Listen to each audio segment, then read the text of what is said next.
acrescente a nossa fé. Amém? E havendo o cordeiro aberto um dos selos, olhei e ouvi um dos 4 animais que dizia em voz de trovão: vem e vê. E olhei e eis um cavalo branco, e que estava sentado sobre ele tinha um arco, e foi-lhe dado uma coroa, e saiu vitorioso e para vencer. Senhor, mais uma vez pedimos ao Senhor vivificar a Tua palavra em nossos corações. Em qualquer urgência, qualquer emergência, pedido de oração, como me parece que acaba de chegar um aqui, o Senhor é o socorro, bem presente na angústia. O Senhor pode pôr as mãos, repreender o mal, o espírito da morte, qualquer obra maligna, em nome de Jesus Cristo, pelo Teu poder. Amém. Sentar-vos.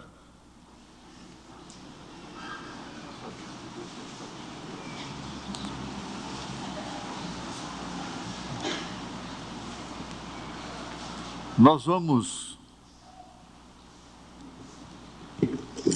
trabalhar mais um pouquinho dentro dos selos. Sem dúvida alguma, a revelação dos 7 selos prepara a noiva para a grande fé da transladação, ou seja, a fé para o rapto. Isso quer dizer a revelação dos 7 selos. A revelação do Apocalipse é que distingue a mensagem do profeta desta era de todas as demais.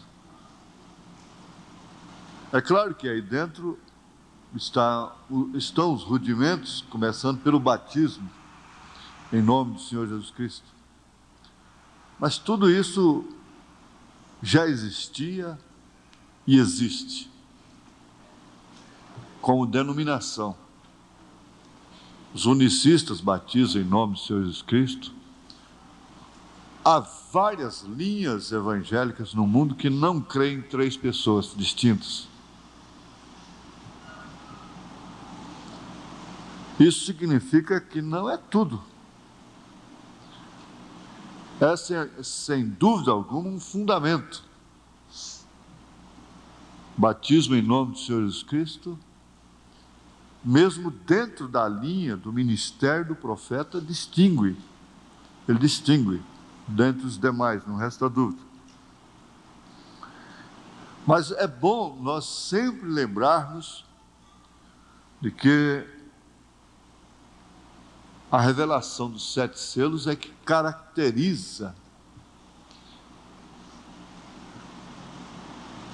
o ministério do profeta de Deus como um ministério sobressalente, especial para esta era.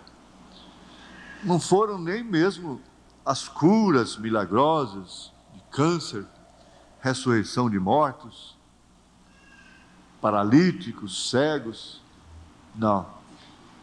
Outros homens fizeram isto, não com tanta precisão, e outros ainda fazem. Mas o que acontece é que a revelação dos selos, mais propriamente do Apocalipse, distinguindo-os dos 7 selos,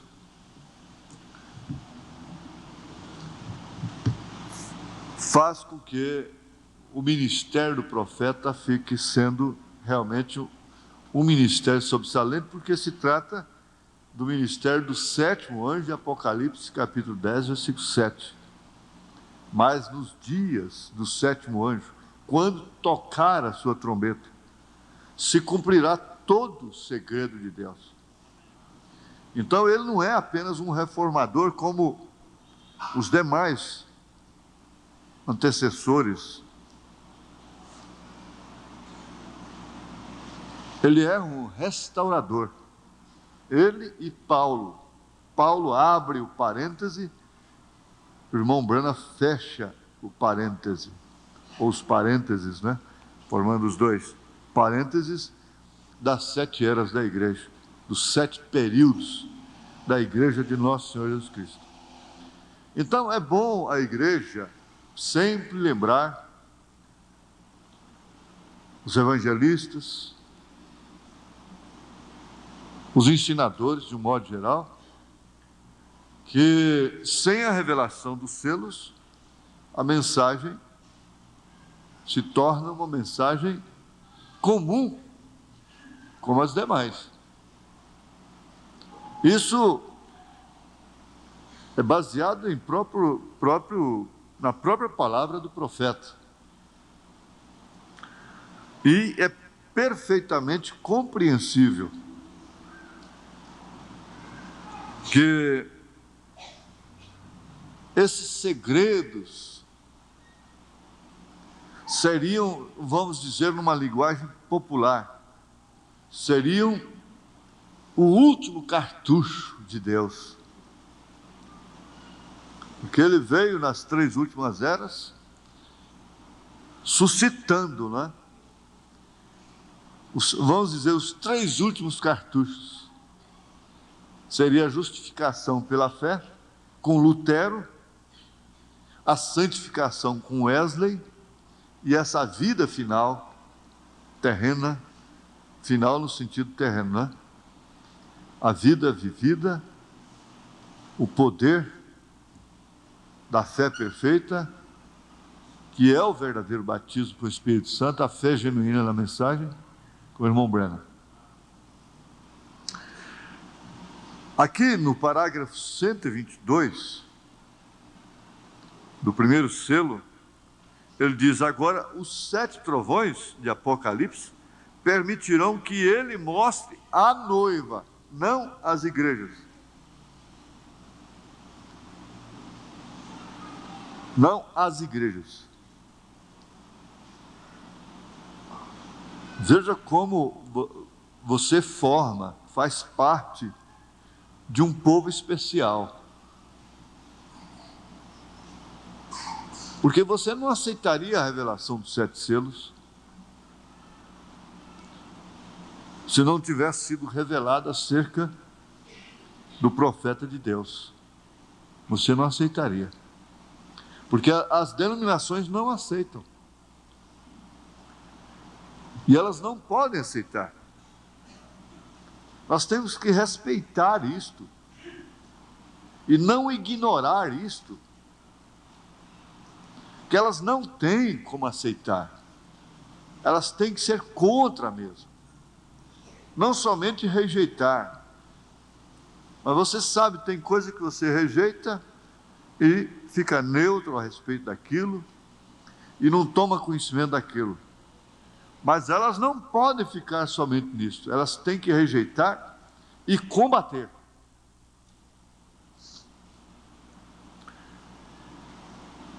Para que os seus não sejam iluminados,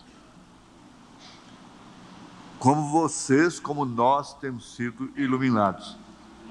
Se eu tivesse rejeitado a mensagem, eu teria ficado na porta, não teria entrado e teria impedido que vocês entrassem. Veja só que responsabilidade tão grande.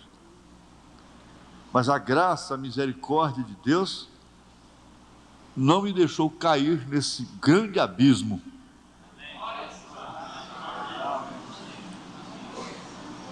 Que muitos consideram abismo, a ordem social. Mas nós temos muito que agradecer a Deus. Sermos agradecidos de uma forma incondicional. Não importa o que aconteça conosco, dentro desse caminho, dentro dessa jornada. Porque nós temos tudo para recebermos aquilo que há de vir. Porque se nós não tivéssemos recebido aquilo que a noiva tinha que receber para com aquilo receber a fé do rapto, como nós poderíamos receber? Como poderíamos ser arrebatados? Então, o que o homem pôde fazer foi feito.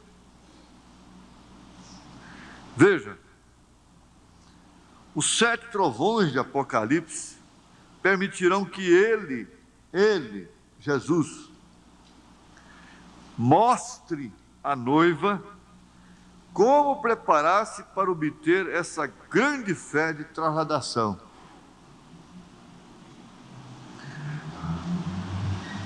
Está certo que nós não vamos colocar os 7 trovões como uma coisa comum, tão comum. Ela não é, essa revelação não é comum. Não é uma fé comum. Muito embora ela esteja composta de coisas simples. Esses 7 trovões estão nas parábolas de Jesus, estão nos 4 evangelhos, estão nas cartas apostólicas. Por quê? Adiantando aqui, trovão é a voz de Deus. Trovão, nesse sentido aqui, esses trovões nós estamos estudando, que nós temos recebido através da mensagem do Apocalipse, não significa outra coisa senão a voz de Deus. Em cada era, Deus teve uma voz. Por isso são 7 trovões. São 7 vozes, 7 Espíritos de Deus enviados a toda a terra, 7 mensageiros, 7 estrelas. O cordeiro tinha 7 pontas, 7 olhos. Agora é bem verdade que Elias, que restauraria todas as coisas, encampa tudo, todas as verdades de todas as eras, traz tudo. Nós vamos aprender uma coisa muito profunda, muito fundamental aqui. Trovão significa a voz de Deus. Veja lá, quando Deus falou, tu és meu filho amado em quem tenho o prazer de habitar, o que eles ouviram? Foi um trovão.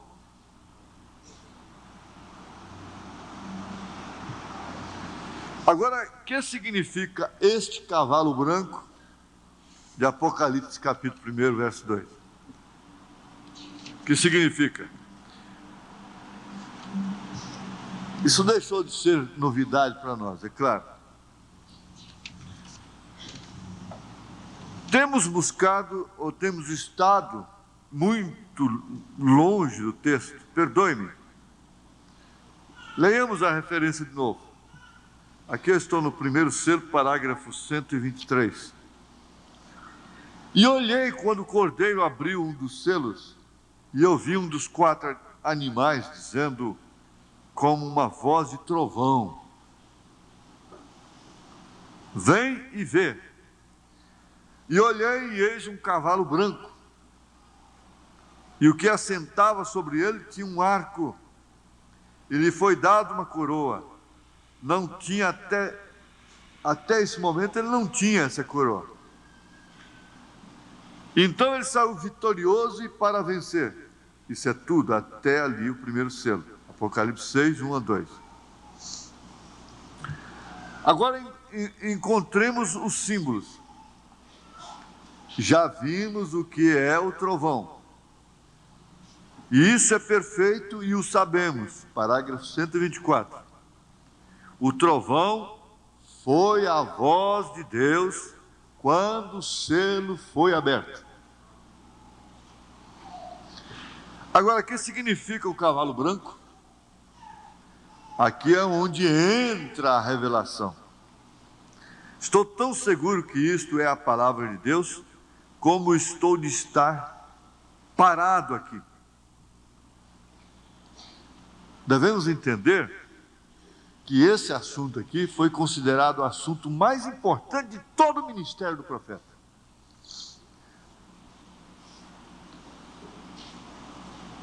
Vejamos aqui, a mensagem, o sinal.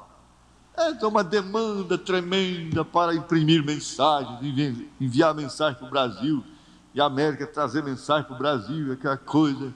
Eu disse para eles: vocês estão chovendo no molhado. Porque quem não for no rapto com o que nós já temos, ninguém não pode mandar fita do irmão Branham, pode imprimir mensagens de milhares, todas as mensagens do irmão Branham. Quem não for com o que já tem, não vai não. Porque, para começar, as duas coisas mais excelentes, mais sobressalentes, ou as três, fundamentais, nós temos aí salteado de cor: casamento e divórcio. Você não pode, você deve julgar sua condição de casamento pela mensagem casamento e divórcio. A mulher tem que lembrar que a Bíblia não foi escrita para os anjos, foi para ela. A Bíblia não foi escrita para os anjos, foi para o homem. E quando você quer saber de sua condição em relação a casamento, você busca casamento e divórcio, é a última palavra, é a coluna de fogo, é o pilar de fogo. Em relação à atmosfera, o estado do seu corpo, do seu lar, é a mensagem, o sinal. Então, o que ele diz? Depois dos selos, a minha mensagem mais sobressalente é o sinal. Então, isso tira toda a tonteria em torno do irmão José Branham, em torno de quem quer que seja. O irmão José não é o oitavo mensageiro, não existe outro mensageiro depois. Como existe gente idolatrando ele.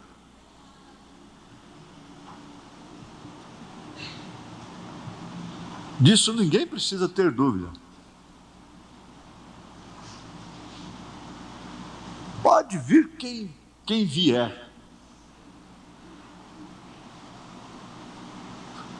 Sem o sinal, ninguém vai.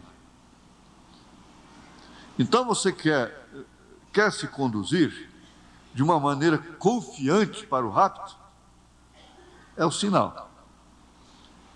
Pastor, mas o que é isso? É uma mensagem que chama o sinal. Você pega ela que você fica sabendo o que é. Acho que toda família tem ela. Cada casal que se casa aqui leva uma mensagem, um sinal. É o maior presente que todo casamento recebe aqui, é a mensagem do sinal. E especialmente o parágrafo 129. Mensagem do sinal, parágrafo 129. Então, é isso aí. É como dizia o irmão Bob, é simples. O resto tudo é complicar, é fazer a viagem de 4 dias, virar 40 anos no deserto. É complicar. É para aparecer Datã, Coreia, Birão, essa coiseira toda. Você quer simplificar realmente a sua vida? Pega isso. Então, veja só o que ele disse. A minha mensagem mais sobressalente depois dos selos. Depois dos selos. Porque a revelação dos selos é a única coisa que não permite a igreja, a noiva, ser enganada. Porque, se possível, enganaria até os escolhidos. Então você chega a ver tantos problemas dentro da igreja noiva,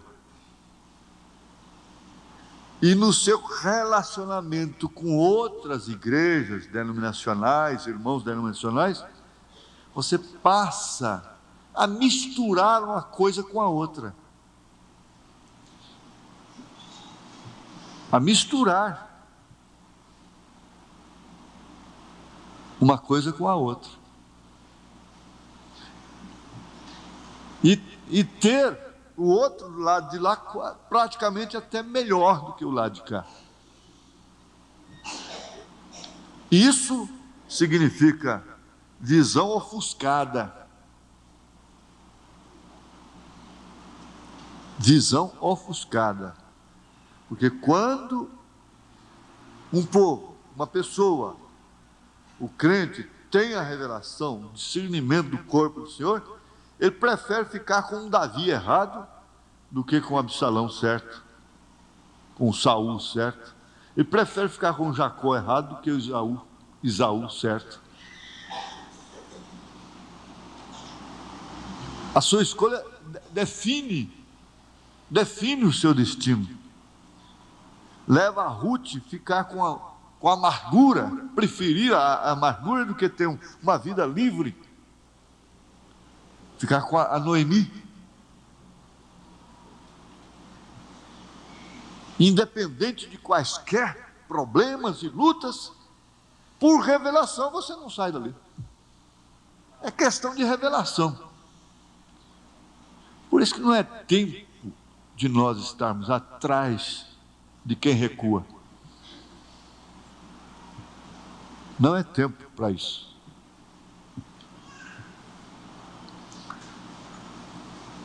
Então nós já vimos o que é o trovão. O trovão foi a voz de Deus quando o selo foi aberto. Quando Deus te fala realmente sobre determinado ponto em sua vida, aquilo foi um trovão. Naquele culto você ouviu um trovão de Deus. Não foi uma grande pregação, um pregador eloquente que sacode a igreja e põe a igreja para gritar e chorar. Não é isso, não. Às vezes é uma palavra que sai ali que te dá vergonha da sua roupa, te dá vergonha de alguma coisa lá na sua vida. Aquela que foi o trovão. Você vai ler a Bíblia, as cartas, e aquilo fala com você. É a voz de Deus, é o trovão de Deus.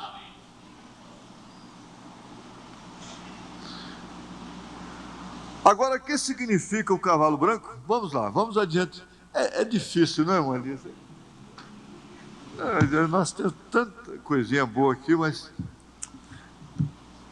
estou tão seguro que isto é a palavra de Deus, como estou de estar parado aqui. Tenho lido todos os livros que pude encontrar acerca disso. A última vez que... Eu vou fazer o seguinte. Ele leu Smith, os Adventistas, e dizem que era, como eu li também, que era o mais próximo, que era a verdade, né? Ellen White e coisas assim, sobre o Apocalipse. Mas quando a revelação veio, aquilo tudo estava errado. Eu não vou ler ao pé da letra, não. Ele está dizendo aqui o seguinte, que eles estão enganados, completamente enganados com esse cavalo branco, com esse cavaleiro. Vamos saltar esse parágrafo e fica aqui, ó. Não, senhor, branco em verdade significa justiça, isso sabemos. Esses mestres ensinaram que isto foi o Espírito Santo conquistando na primeira era. Apocalipse 6. Mas a mim me foi revelado por meio do Espírito Santo que não é assim. Aquele cavalo branco de Apocalipse 6 não é o Espírito Santo.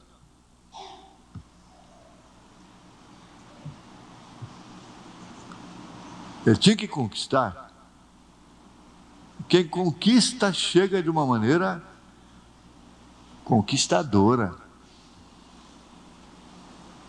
A revelação que o Espírito Santo me deu é: Cristo e o Espírito Santo é a mesma pessoa, somente em forma diferente.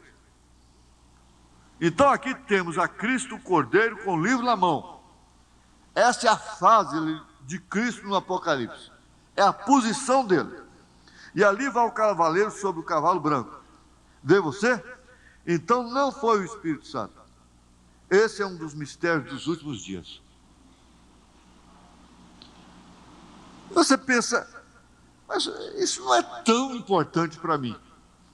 Você que não sabe, pode não ser tão importante para seu entendimento, para sua pessoa física, mas para sua alma é importantíssimo. Para se cumprir exatamente, se possível, enganarão até os escolhidos, mas não é possível. Como é que Cristo pode ser três pessoas em uma? Então, aí vamos saltar isso aqui também, porque, vamos para o 127. Ele mostra que Jesus Cristo, que Deus é uma só pessoa em Cristo. Note, segundo a revelação, o Espírito Santo é Cristo em outra forma, correto? É o Cordeiro quem abre o livro, e esse Cordeiro é Cristo. Então já não voltamos a ver Cristo até no Apocalipse 19 de Apocalipse, quando vem sobre um cavalo branco. Agora o cavalo branco de Apocalipse 19, esse sim. Aquele é o cavaleiro. Aquele é Cristo. Está escrito: e vi o céu aberto, e eis um cavalo branco. Não estava sobre a terra, veja, mas no céu. E o que estava sentado sobre ele era chamado Fiel e Verdadeiro, o qual com justiça julga e peleja. E seus olhos eram como chama de fogo, e havia em sua cabeça muitos diademas, e tinha um nome escrito que ninguém entendia senão ele mesmo. Sabe você que o nome Jeová não é correto? Qualquer um sabe que isso é a verdade. Você, doutor Vale, sabe isso. Os tradutores não puderam traduzi-lo. Se soletra J-V-H-U. J-V-H-U. Isso não é Jeová, nem sequer se aproxima, porquanto não sabiam a tradução daquilo. Então puseram Jeová. Porém, esse não é seu nome. Vejam, cada vez que há uma vitória ou algo significativo, o que é que sucede? O nome é mudado. Veja como foi nos dias de Abraão. Primeiro se chamava Abrão. Porém, não lhes podia nascer um filho até que seu nome fosse mudado para Abraão.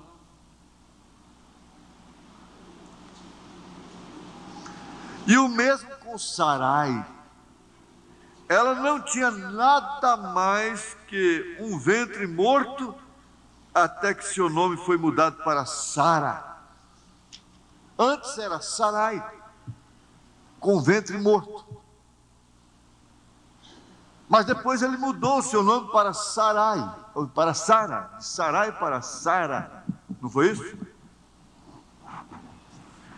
Continuemos. O nome Jacó significa suplantador.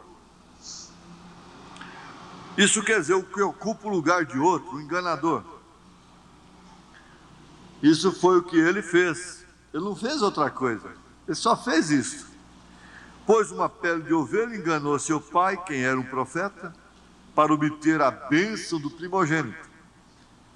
Pôs varas de álamo verde na água e as descascou para que visse o branco do pau, e assim fazer com que as vacas e ovelhas prenhas parissem bezerros e ovelhas listadas, pintados e sapilcados de diversas cores. Está aí, isso aí em Gênesis capítulo 30. Não era nada mais que um enganador. Porém, uma noite se encontrou com algo verdadeiramente real. Ele soube que era algo real e se manteve ali até o amanhecer, até que venceu. E então seu nome foi mudado para Israel. Agora, o que significa Israel? Um príncipe com poder ante Deus. Correto? Assim foi com todos os vencedores. Saulo era um bom nome. Saul foi um rei numa ocasião em Israel. Porém, esse nome não era apropriado para um apóstolo. Podia estar bem para um rei, porém não para um apóstolo. Então Jesus lhe mandou esse nome por Paulo. Mudou esse nome por Paulo. Observe os filhos do trovão e os demais. Simão era um pescador, porém quando sua fé despertou e soube quem era Jesus, disse que ele era o Messias. Jesus também lhe disse seu nome e o nome de seu pai. Então ele venceu e seu nome foi mudado de Simão para Pedro. E agora Jesus? Seu nome sobre a terra foi Jesus o Redentor, porque foi o Redentor quando esteve sobre a terra. Porém, quando conquistou o inferno e a vitória, o inferno e a morte, os venceu e ascendeu. Então recebeu um novo nome. O nome de Jesus é o nome de guerra, é o nome da batalha, mas o nome da vitória é outro. Por essa razão é que gritam e fazem tanto ruído e não recebem nada. Por quê? Isso seria revelado exatamente nos trovões. E aí se descansam em emoções, em gritos, em sinais, em prodígios, em maravilhas.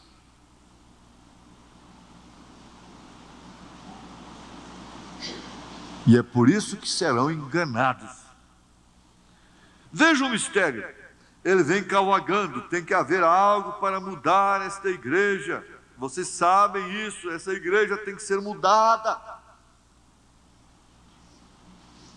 Tem que vir algo. Agora notem, ninguém entendia esse nome, senão ele mesmo. E estava vestido de uma roupa salpicada de sangue, e seu nome é chamado o Verbo de Deus. Está vendo?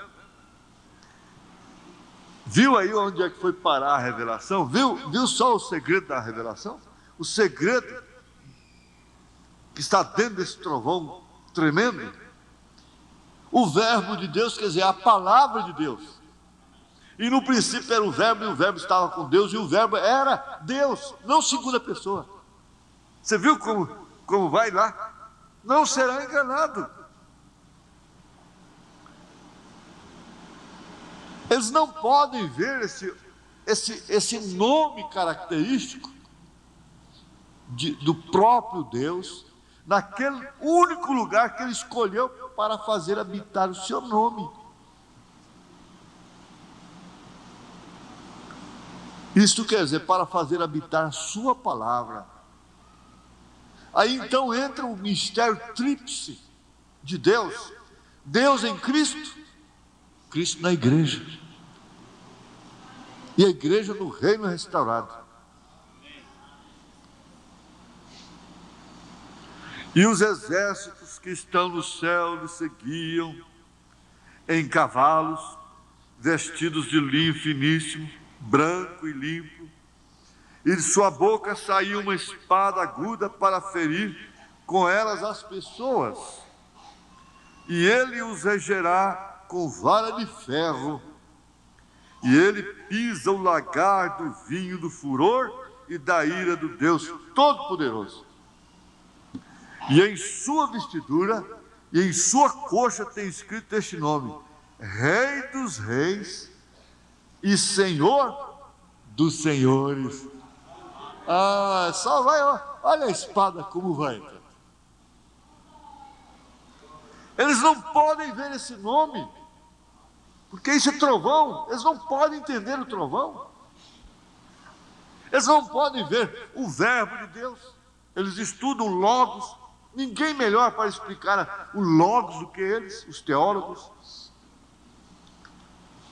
Mas termina lá na ponta e diz: Jesus é a segunda pessoa da Santíssima Trindade. Então eles puseram um termo bem santo, no superlativo: Santíssima Trindade. Como que para agradar a Deus, para reverenciar a Deus. E tocar nesse termo é heresia para eles. Romper com esse termo é ser herético. Por isso eles nos têm como heréticos. Não vai pensar que eles querem alguma coisa conosco, não. Senão algum interesse particular.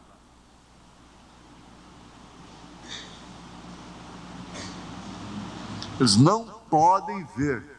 Jesus disse que eles não podem ver. Lá nos evangelhos, Jesus disse que eles não podem ver. Porque são cegos guiados por cegos. E ambos caem no buraco, no abismo que nós poderíamos ter caído também, se não for a graça ter nos revelado, mostrado isso. Ora, o que é Rei dos Reis? O que é ser Rei dos Reis? É ser segunda pessoa? O que é ser Senhor dos Senhores? É ser segunda pessoa?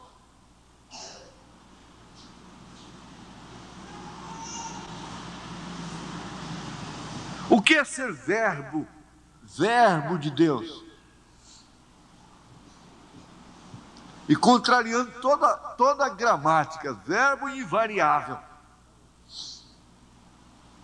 Que é o mesmo ontem, hoje e eternamente. Agora, o que é ser Pai da eternidade?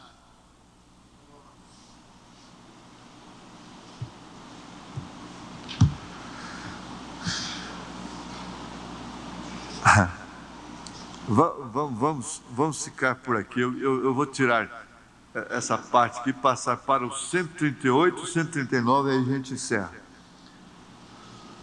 Mas vejam o que esse espírito nicolaíta, montado nesse cavalo branco, para enganar. Porque cavalo branco casa bem. Branco, né? É branco. Eles diziam assim que aquela flecha é o poder do Espírito Santo, aquele arco, né? Entrando na pessoa. Mas não era, não. Era pelo contrário, não era para dar o Espírito, mas sim para tirar o Espírito.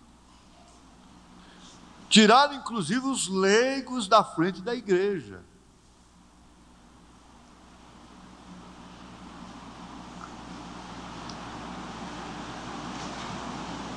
Tirar os leigos da frente da igreja. A igreja pentecostal, dá uma olhadinha para trás e veja o que ela foi quando os leigos estavam na frente dela. Tinha suas meninices, tinha suas ignorâncias, errava o alvo acima, tudo bem, errava, às vezes. Mas veja o que foi a igreja pentecostal. Veja o que foi a igreja pentecostal que desceu lá em Belém do Pará em 1910. Veja quem foi ela. E veja a de hoje. Elas não têm mais bandas de música, não tem mais pandeiro. Elas têm corais, como as denominações. E seus pastores têm que agora ter que ter teologia, serem formados também. Viu como é que esse cavalo ainda não parou de trabalhar, esse conquistador? Nicolaíta. Por quê? Tirar o Espírito, o Espírito Santo da igreja e assim conquistá-la. Por quê? Sem tirar o búfalo do índio, jamais poderia destruí-lo. Jamais os índios seriam conquistados lá na América. Por que eles mataram um búfalo da maneira que diz o irmão Branham que como é que fariam os ecológicos de hoje, hein? Ele disse: aquilo é uma mancha na bandeira da América. Ele quer tirar a sua força, ele quer tirar aquilo que te nutre, ele quer tirar você da igreja. E aquela companhia que chega, como ele disse ali na palavra igreja, manso, fazendo uma amizade especial com você. De todas as formas, ele quer tirar a força, a sua força moral dentro de casa. Ele tem que tirar a sua força, dividir a sua força. Porque a mulher não estaria satisfeita com a força dela como mulher, a força feminina do vaso mais frágil. E o homem, por sua vez, se renderia, e o valente seria amarrado e a casa saqueada. Qual é a casa que não está saqueada? Vai ver onde está seu chefe, vai ver onde está a mulher daquela casa.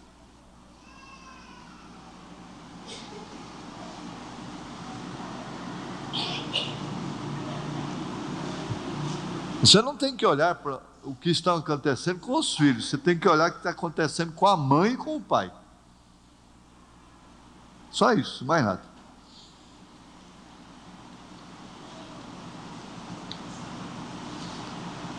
Agora, ele tinha que tirar aquilo do qual a igreja sobrevivia, que era o assim diz o Senhor.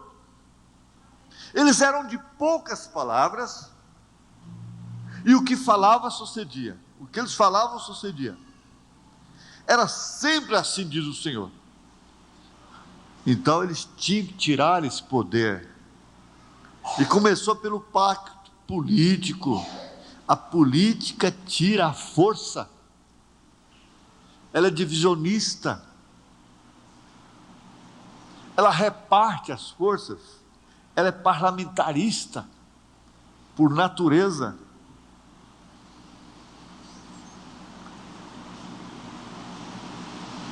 Nós estamos vivendo num mundo de mil e uma ideias, de mil e uma cabeças. A mulher não se dirige somente por uma cabeça, ela tem tantas cabeças para dirigir, para inspirá-la. O homem também. Isso vira monstro. Quem tem mais de uma cabeça é um monstro.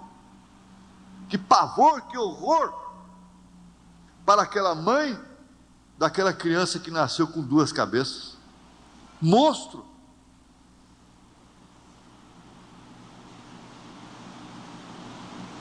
E eles querem pôr um Deus de 3 cabeças na igreja? Não. A igreja esposa genuína só tem uma cabeça, essa é Cristo. Ela não tem 3 cabeças. Mas era tirar isso, era conquistar essa verdade, conquistada onde? Nos bancos de seminários da teologia? Não, conquistadas as cadeias, nos valados, no sangue, no Pentecostes.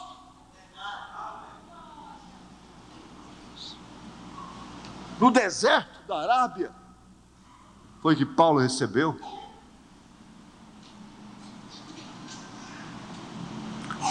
Então veja, ele tinha que conquistar e tirar aquilo do qual a igreja sobrevivia, que era unicamente o Espírito Santo. Por isso ninguém era necessitado dentro da igreja. Então o negócio é tirar-lhe o Espírito Santo.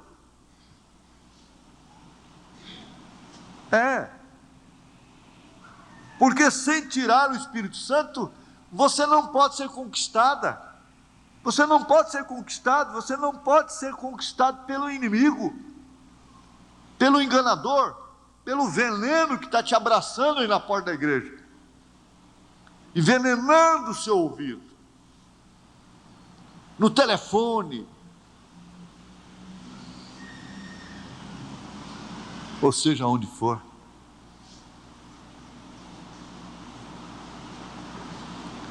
Veja aqui, antes de qualquer coisa, para conquistar a mulher, o que ele tem que fazer? O homem tem que fazer? Ele teria que tirar o espírito, ele teria que tirar a virtude de fidelidade que ela tem.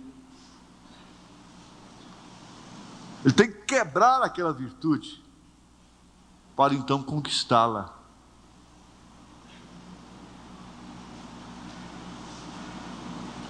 E essa palavra nicolaíta é tremenda. Então saiu, o parágrafo 138. Então saiu este cavaleiro sobre o cavalo branco. Porém, quem é? É um poderoso em seu poder para conquistar. É um conquistador. Querem que lhes diga quem é?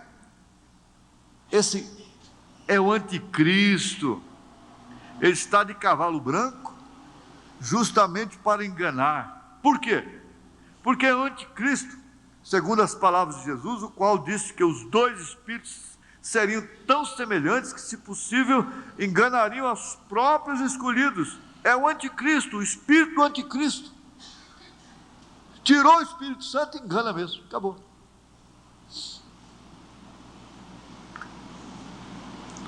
Recordem de nosso estudo das eras da igreja, quando vimos a primeira era da igreja, encontramos que o Espírito Santo estava contra uma certa coisa que teve seu começo nessa era, lá no comecinho. Esse mal foi chamado os Atos dos Nicolaítas, se recordam? Nico, N-I-C-O, Nico, quer dizer conquistar. Laita significa igreja. Nicolaítas significa, então, conquistar a igreja.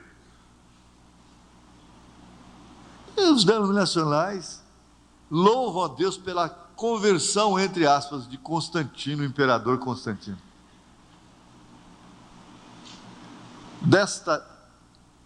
O profeta chegou a dizer, está vendo? Ele pediu oração para a igreja verdadeira, a igreja orou por ele e deu no que deu.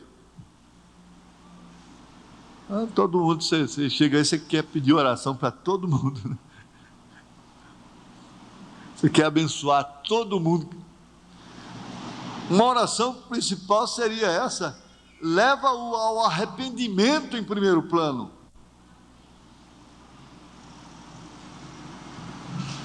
Mas é tão claro isso, o profeta disse, ele pediu oração porque ele estava em crise. A Roma estava em crise, a Roma pagã. E a igreja estava forte, a igreja verdadeira, a igreja cristã. Então ele pediu oração, ela orou e ele foi abençoado. Deu no que deu.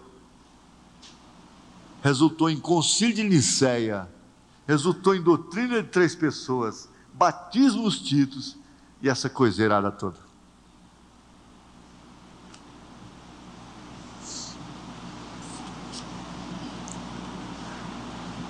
Ele disse, envolva com a política, seja em qualquer aspecto, e o Espírito Santo sairá de você. Não tem como.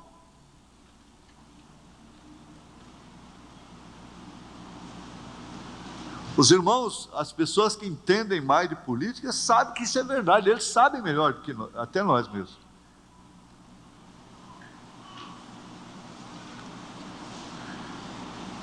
Recordem, o 139, recordem de nosso estudo das eras da igreja, quando vimos a primeira era da igreja, encontramos que o Espírito Santo estava contra uma certa coisa que teve seu começo, lá no princípio. era justamente aquele níqua, aquela laita, que significa conquistar a igreja. Seu propósito era de tirar o Espírito Santo da igreja e pôr tudo sobre um homem santo, que seria o chefe de tudo, seria Deus na terra, sua santidade. Vocês o viram no estudo. Notem que nicolaíta foi um dito numa era da igreja, foi um dito apenas, porém na próxima era virou uma doutrina, e na terceira era da igreja, foi algo impositivo, foi imposição, mandou tanto, veja como ela penetrou no mundo da ciência, da tecnologia, mandou em tudo, foi a política em todos os seus aspectos, e por isso ela é tão fraca hoje, por isso as nações estão ingovernáveis, não há razão, não existe explicação do ser humano não ter casa própria, um ser humano não ter casa própria. Ele não é Cristo para dizer, as raposas têm seus ninhos, as aves dos céus têm seus ninhos, as raposas têm seus covis, suas locas, mas o Filho do Homem não tem onde reclinar sua cabeça. Não existe lógica no mundo para um ser humano não ter pão de cada dia, porque o João de Barro tem sua casa, e ele não morre de fome. Isso é a política errada. Por que nós temos os inertes? Por que temos raça degenerada, povo doente, desanimado, mente ofuscada, até em relação a ter sua própria casa, sem iniciativa? Tudo deve-se à política lá de trás. As nações que tiveram a política mais cristianizada, elas têm um nível diferente. Aquelas que foram colonizadas com a Bíblia, como é o caso dos Estados Unidos.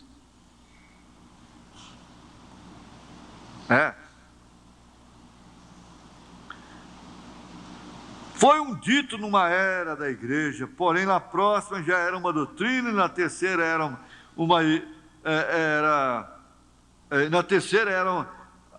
era da igreja, já foi impositivo. Logo tiveram o concílio de Nicéia, foi estabelecido como uma doutrina na igreja.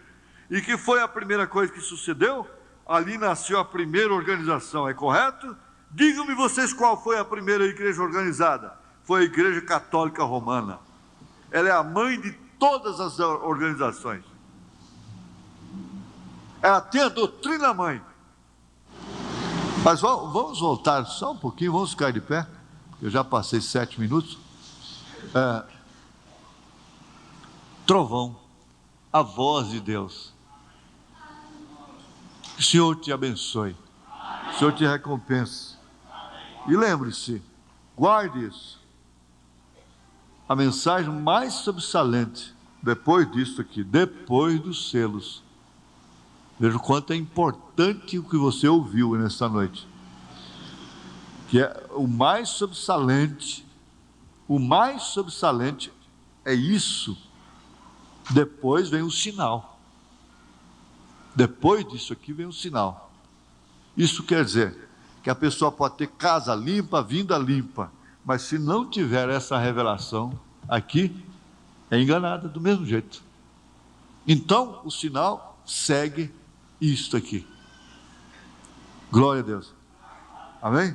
Você é um pregador do Evangelho também, e você está aqui por uma boa causa. Você não está doente, você está em necessidade e você quer um avivamento pentecostal para começar em sua igreja.